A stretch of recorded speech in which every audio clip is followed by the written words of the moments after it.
લઈને રામાગઢ ડેમમાં પાણી છોડાઈ રહ્યું છે, ત્યારે હવે ગેલો નદીમાં પણ ઘોડાપૂરની સ્થિતિ જોવા મળી રહી છે। માંડવધર પટલી જસદણ જવાના રસ્તા પર પાણી ફરી વળ્યા છે, જેના કારણે લોકો પરેશાન થઈ ગયા છે। બોટાદના ગઢડા તાલુકામાં અવિરત વરસાદ વરસી રહ્યો છે।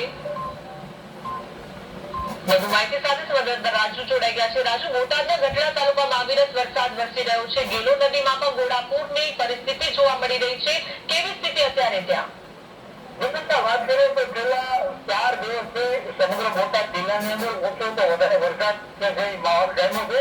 અત્યારે બોટાદ જિલ્લાના ગઢડા શહેર અને ગ્રામ્ય વિસ્તારોની અંદર સતત ચોથા દિવસે પણ ધોધમાર વરસાદ પડી રહ્યો છે।